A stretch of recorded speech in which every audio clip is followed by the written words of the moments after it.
tu vas entendre n'est pas la voix d'un animateur des radios et télévisions. La voix que tu vas entendre n'est pas la voix d'un influenceur des réseaux sociaux. La voix que tu vas entendre n'est pas la voix d'un agitateur de foule. La voix que tu vas entendre n'est pas la voix d'un fanatique religieux. La voix que tu vas entendre est la voix qui te parle de la dernière heure.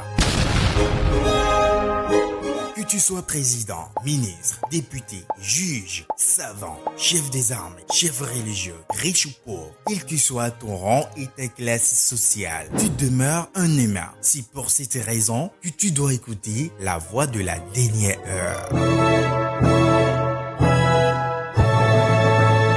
Nous n'avons pas besoin de lire tous les versets de la Bible. Nous n'avons pas besoin d'écrire et de réécrire. Nous n'avons pas besoin de dire, nous n'avons pas trouvé de réponse à telle chose ou à telle chose dans la Bible. Qu'il y a tant de passages qui manquent, quel est le verset qui dira ceci ou dira cela. Tout ce dont nous avons besoin aujourd'hui pour comprendre la volonté de Dieu sont déjà écrits dans le Saint-Livre. Les spéculations, les manipulations, la séduction, tout ce qu'il y a autour et qui pousse l'homme à s'écarter de la volonté de Dieu ne sont que l'œuvre de Satan.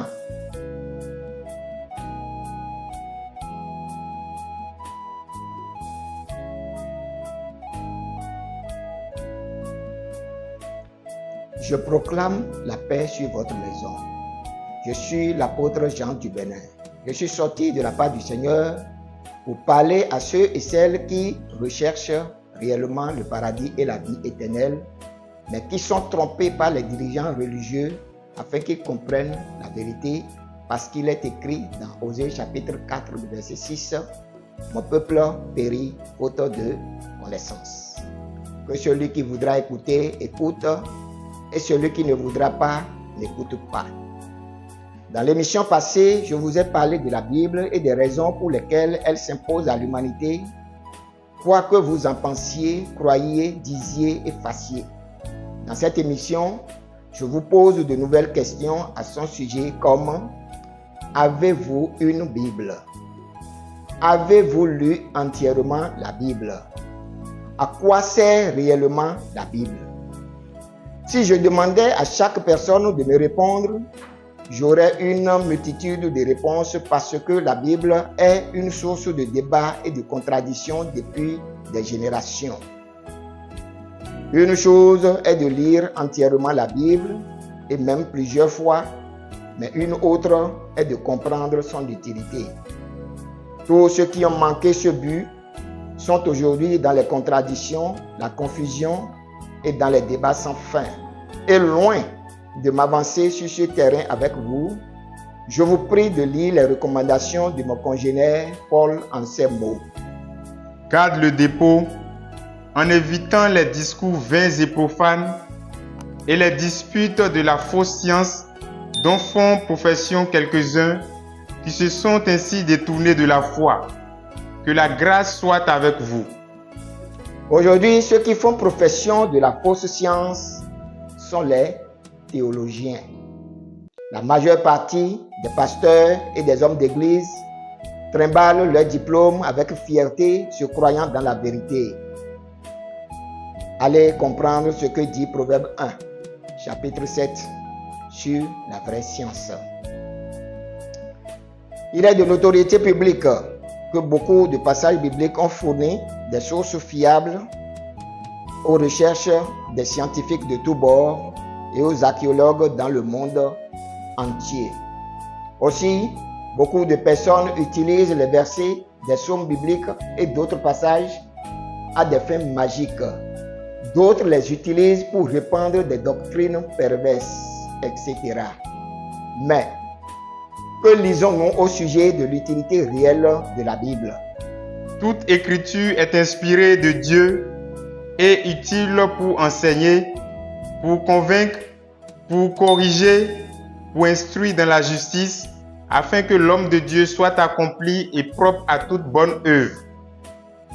Selon 2 Timothée chapitre 3, versets 16 à 17, en langage clair, la Bible est une compilation de récits de tests, de lois reflétant la justice universelle de Dieu et la morale pouvant aider l'humanité à vivre selon son plan si nous le reconnaissons véritablement comme le Créateur. Selon les versets que nous venons de lire, nous devons prendre impérativement en compte les récits, les tests et les lois et la morale de la Bible selon les circonstances appropriées pour, dit-on, enseigner. Mais qu'est-ce que c'est que enseigner? C'est-à-dire transmettre un savoir théorique ou pratique de la justice conformément aux normes prescrites dans les Saintes Écritures. On parle de convaincre pour dire amener quelqu'un à reconnaître la vérité d'un fait par des raisons, des preuves fournies par les écrits toujours bibliques.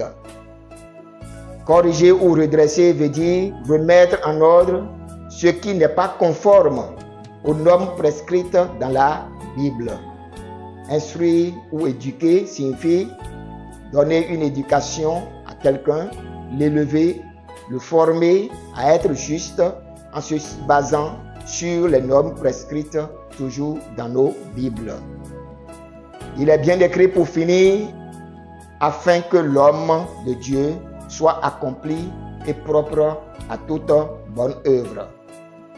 Donc, nous devons retenir que le but ultime de nos enseignements, convictions, corrections et instructions en matière de foi en Dieu doit être de façonner des hommes et des femmes capables d'accomplir de bonnes œuvres sur cette terre.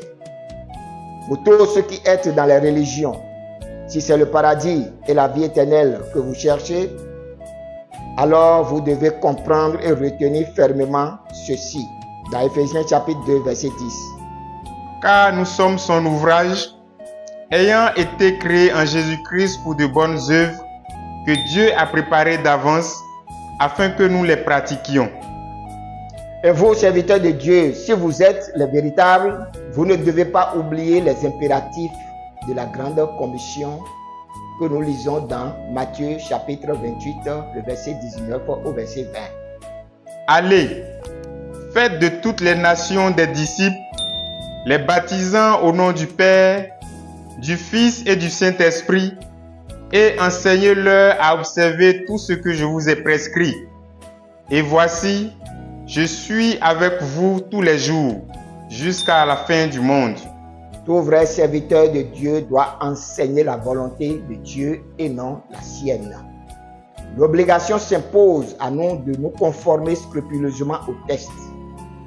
Notre Sauveur et Seigneur Jésus-Christ, dans son ministère terrestre, a souscrit au même principe puisqu'il disait « Il est écrit pour attester les Écritures afin que nous apprenions à ne pas aller au-delà de ce qui est écrit selon 1 Corinthiens chapitre 4, le verset 6. » Il a aussi obéi au Père jusqu'à sa mort sur la croix selon Philippiens 2, verset 8 à 11, ce qui lui a valu sa place à sa droite et son nom au-dessus de tout nom. Vous entendez? Tous les aspects de nos vies doivent être réglementés par les normes divines prescrites dans la Bible. Il est donc déconseillé de s'appuyer sur les histoires qui sortent de son champ d'action selon qu'il est écrit dans 1 Timothée chapitre 1, le verset 3 au verset 4. Je te rappelle l'exhortation que je te fis à mon départ pour la Macédoine, lorsque je t'engageai à rester à Éphèse, afin de recommander à certaines personnes de ne pas enseigner d'autres doctrines et de ne pas s'attacher à des fables et à des généalogies sans fin qui produisent des discussions plutôt qu'elles n'avancent l'œuvre de Dieu dans la foi. C'est bien dit de ne pas s'attacher à des fables et à des généalogies sans fin, de ne pas enseigner d'autres doctrines. Nous poursuivrons dans Tite chapitre 1, verset 13 au verset 14. Ce témoignage est vrai. C'est pourquoi reprends-les sévèrement, afin qu'ils aient une foi saine et qu'ils ne s'attachent pas à des fables judaïques et à des commandements d'hommes qui se détournent de la vérité. On parle des fables judaïques et des commandements d'hommes qui se détournent de la vérité. Nous continuons dans Colossiens chapitre 2, le verset 6 au verset 8. Ainsi donc, comme vous avez reçu le Seigneur Jésus-Christ, marchez en lui, étant enracinés et fondés en lui et affermis par la foi d'après les instructions qui vous ont été données et abondez en actions de grâce. Prenez garde que personne ne fasse de vous sa proie par la philosophie et par une vaine tromperie, s'appuyant sur la tradition des hommes, sur les rudiments du monde et non sur Christ. Vous entendez parler de philosophie, n'est-ce pas? On parle de philosophie. On parle des traditions humaines. On parle des rudiments du monde. Savez-vous pourquoi nous venons de lire ces versets? C'est pour vous apprendre à reconnaître les faux prophètes et les faux serviteurs de Dieu. Parce qu'il est écrit dans Matthieu chapitre 24, verset 11, ils seront nombreux dans les derniers jours à séduire l'humanité. Mais c'est pour que vous ne soyez pas séduits que nous avons lu ces versets pour mettre un peu à la lumière le fond et la pertinence de leur doctrine.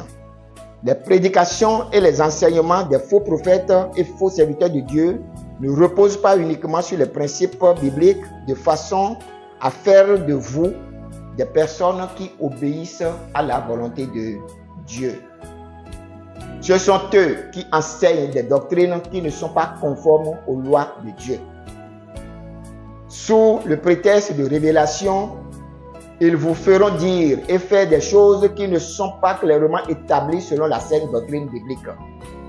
Ce sont eux qui inventent d'autres histoires en dehors des histoires bibliques pour légitimer ce qu'ils disent et font. Et c'est ce que nous appelons les fables. Ce sont eux qui adaptent la philosophie à la foi pour tromper les gens. Voilà la définition claire de la théologie. Ce sont eux qui enseignent les traditions des hommes et les rudiments du monde à la place de la volonté de Dieu. Ce sont eux qui enseignent des commandements d'hommes que nous appelons dogmes en lieu et place des commandements de Dieu. Dans tous ces critères que nous venons d'énumérer, vous pouvez reconnaître les faux serviteurs, les faux apôtres, les faux prophètes qui parcourent le monde. Ils viennent des pays, ils sont là à parler de campagne d'évangélisation, ils sont là à parler de mystère. Et souvent le mot révélation est dans leur bouche pour vous éloigner de la volonté de Dieu prescrite dans le Saint Livre.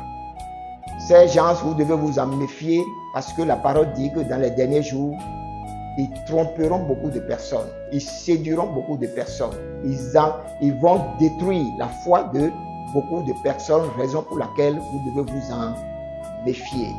Ils ne tiennent jamais dans la volonté de Dieu. Ils font tout pour sortir de ce contexte. Qu'ils vous souviennent, vous allez entendre par exemple, on parle de 1 Timothée chapitre 2, le verset 5, dit clairement, il y a un seul Dieu et un seul médiateur entre Dieu et les hommes, Jésus-Christ homme.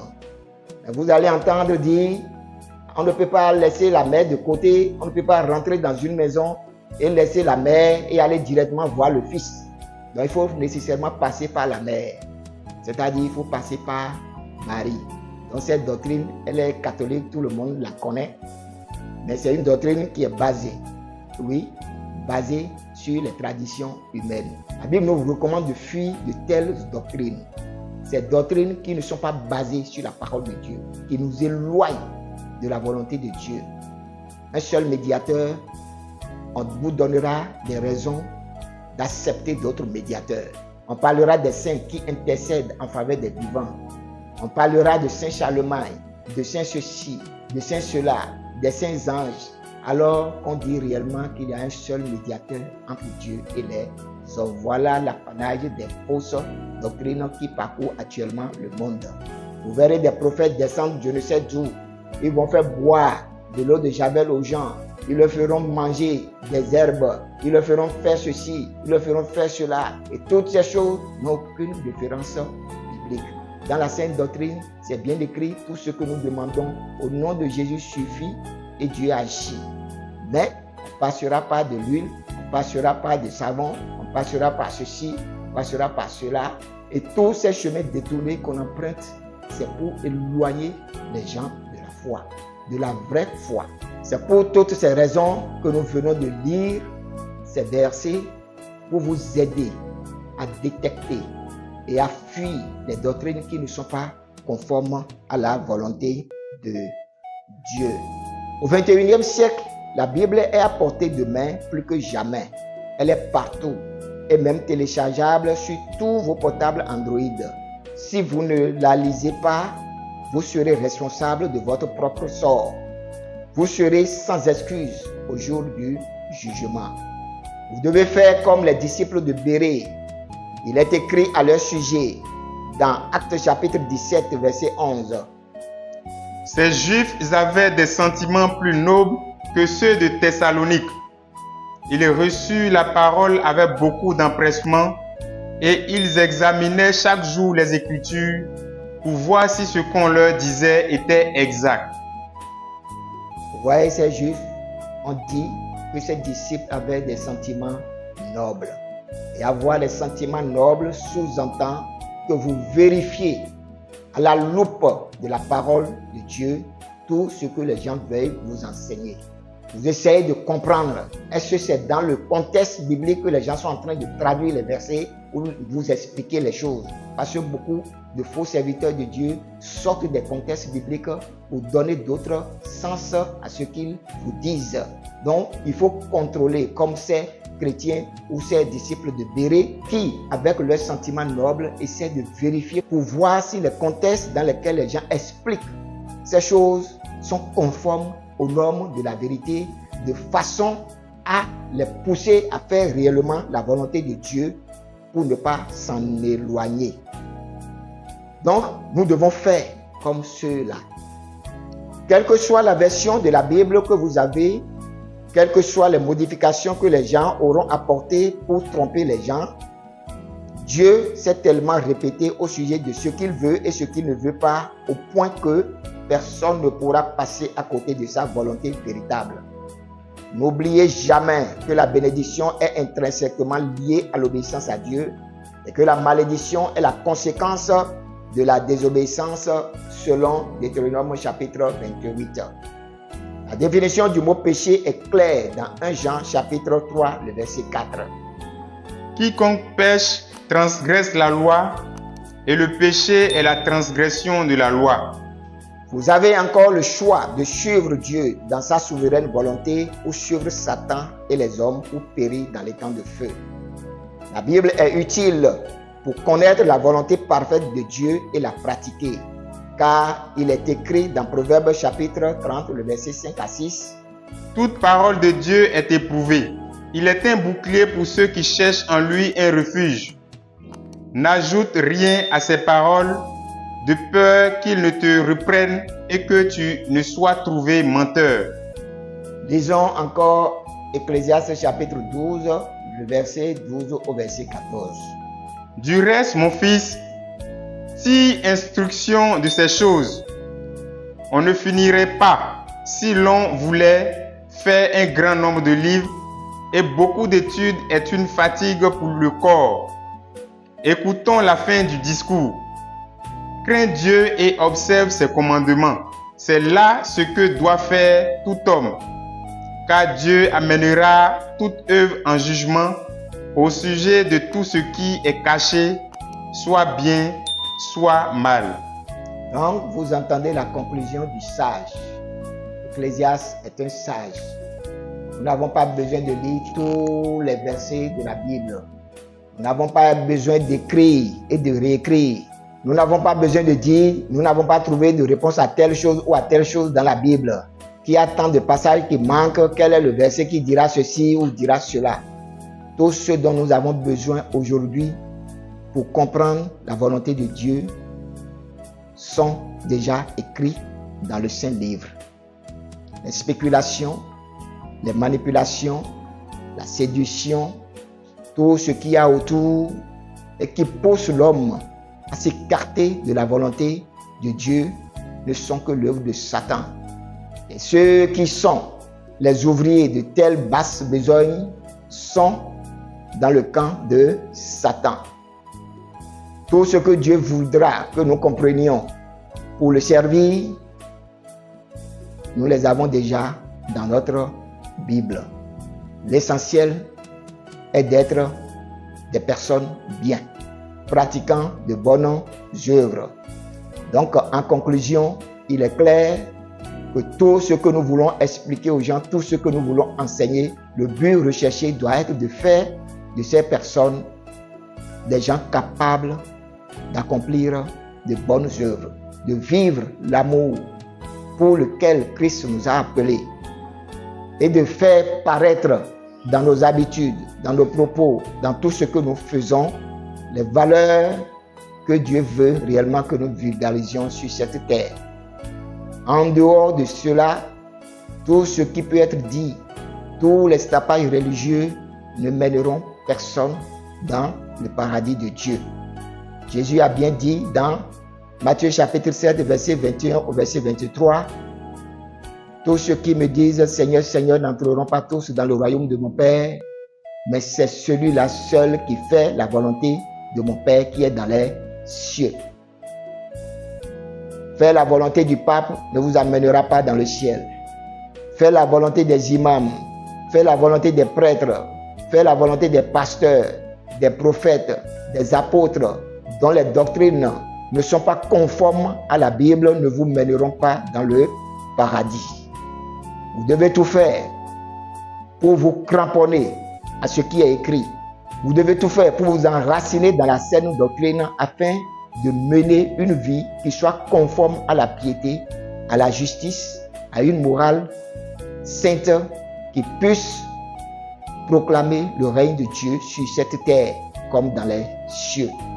Si vous pouvez comprendre ces choses, serviteurs de Dieu ou servantes de Dieu, vous allez réussir la mission pour laquelle le Seigneur vous a appelé.